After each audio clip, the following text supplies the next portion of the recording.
Greetings, my wonderful students. We finish our study of federalism with a little bit of discussion about how federalism and politics affect one another. Public policy. Policy is a stated course of action. A public policy is the stated course of action that the government takes. Now, this is important for this. Because the different political parties have power in different regions of the country. For example, Texas generally is a Republican state. New York is generally a Democratic state. When the different parties have ideas that clash with each other, they generally try them out at the state level. For example, President Roosevelt, when he was governor of New York, tried out New Deal programs at the state level. And he ended up bringing them to the federal level when he was elected president. So the states' governments allow new ideas to develop. They're the laboratories of democracy. Federalism allows states to serve as a proving ground for new ideas. If the ideas work at the state level and gain popularity, they may be expanded to the national level. Now, Colorado, for example, passed sunset laws, which required periodic checks of government agencies to see if they're still needed. As you could guess, and I'm just giving out a random hypothetical example that didn't exist, if there was still an agency out there that was dealing with World War II savings bonds, it probably wouldn't need to be around much longer. Florida passed laws prohibiting public officials from holding closed meetings.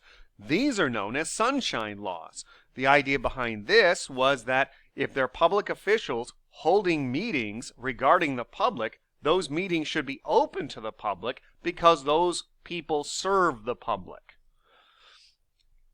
Federalism and political parties. Now, political parties are necessary for democracy. You need to have more than one. You need to have a real choice between different ideas and different candidates. In the U.S., because of federalism, there is no desperate gamble for control over the whole country. Because of its federalist system, if a party loses power on the national level, it can still hold on to power in different sections of the country at the state level. For example, even though President Trump and the Republicans won the elections in 2016, having control of the House of Representatives, the Senate, and the presidency, the Democratic Party wasn't dead. It existed in power in New York State and in California. Likewise, during the Obama years, especially early on when the Democrats had control of the presidency and the Senate and the House of Representatives, Republican strongholds such as Texas remained under Republican control. Now, if a political party loses control on the national level, it can still have power on the state level. There are many opportunities for political participation in our federal system. The different levels of government allow citizens access to the political process at the local level, possibly the mayor of Plattsburgh, or a town supervisor, or individuals on the town council, or even on the school board. There are many different places where people can have access to politics at the local level and become involved. People vote on a regular basis on many different things. Local officials, local issues, such as, again, regarding the school budget.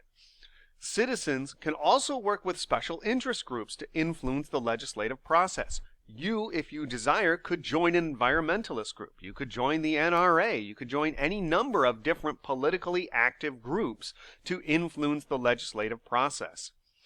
Often the road to national office begins at the state or local level, where you could start off as a local government official and work your way up through a political party until you are able to get elected at the national level.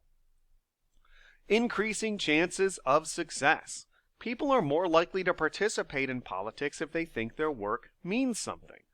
To get someone elected to city council takes few votes, so people are more likely to participate.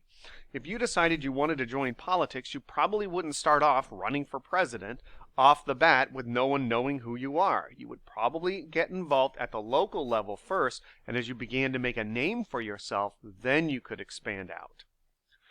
Now, in the 1930s, the bureaucracy grew with New Deal programs. These are individuals who are professional government employees. They work there for years. Think the individuals who work at the post office or the Department of Motor Vehicles. Now, by the 1960s, the people who worked in the bureaucracy began to see problems, and they began to create solutions and try to push those solutions through Congress. These people are trained professionals and use their experience to identify and solve problems. Other people have a different point of view of them, however, and feel that bureaucrats, as they're called, have too much power in the current system. Differences among the states. Federalism allows the states to have control over their own internal affairs. This allows for real differences between the states.